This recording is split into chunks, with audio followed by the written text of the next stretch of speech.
વરસાદી પાણી ભરાવાથી ઉધના નવસારી રોડ પર નાગરિકો પરેશાન થયા। મેયર દક્ષેશ માવાણી અને ધારાસભ્ય મનુભાઈ પટેલે સ્થળ પર પહોંચી પરિસ્થિતિનું નિરીક્ષણ કર્યું। પાલિકા અધિકારીઓને ડ્રેનેજના ઢાંકણા ખોલી પાણીનો નિકાલ કરવા તાત્કાલિક સૂચના આપવામાં આવી। કેમિકલયુક્ત પાણીના મુદ્દા પર ગંભીર કાર્યવાહીની ચેતવણી આપતા ડાઇંગ મિલ માલિકો સામે પગલાં લેવાની જાણ કરવામાં આવી છે। સુરત ઉધના નવસારી રોડ પર પાણી ભરાવાનો પ્રશ્ન ઉભો થયો છે। રોડ પર વરસાદી પાણી ભરાતા નાગરિકો પરેશાન થયા છે। મેયર દક્ષેશ માવાણી અને ધારાસભ્ય મનુભાઈ પટેલે ઘટના સ્થળે પહોંચ્યા હતા અને પાલિકા અધિકારીઓને તાત્કાલિક કાર્યવાહી કરવા માટે સૂચના અપાઈ હતી। ડ્રેનેજના ઢાંકણા ખોલવા અને પાણી નિકાલ માટે વ્યવસ્થા કરવા આદેશ આપ્યો હતો। કેમિકલયુક્ત પાણી મુદ્દે પણ ગંભીર નિર્દેશ આપવામાં આવ્યા હતા। ડાઇંગ મિલો ચલાવનારા જવાબદારો સામે પગલાં લેવાશે।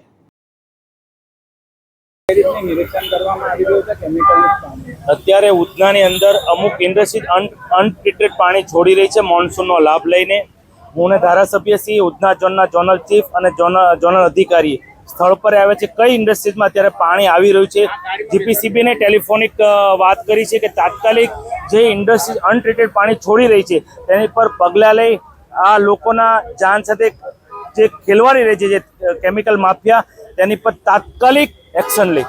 જે રીતના પાણી ભરાયું છે આવનારા સમય દરમિયાન પાણી ભરાય તેને લઈને કઈ રીતના હવે તેને માટે ગઈકાલે જ પાટીલ સાહેબના નેતૃત્વમાં એક હાઈ કમિટીની રચના થઈ છે અને તાત્કાલિક ટૂંકા ગાળા અને લાંબા ગાળાના બે કામ ગઈકાલની મિટિંગમાં નક્કી થયા છે।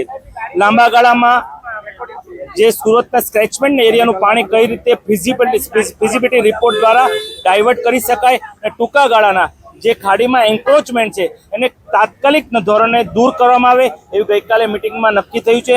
આવનાર સમયમાં જે પાણી જે જગ્યાએ એન્ક્રોચમેન્ટના હિસાબે ભરાય છે એ નહીં ભરાય તે માટે મહાનગરપાલિકા એક્શન લેવા જઈ રહી છે।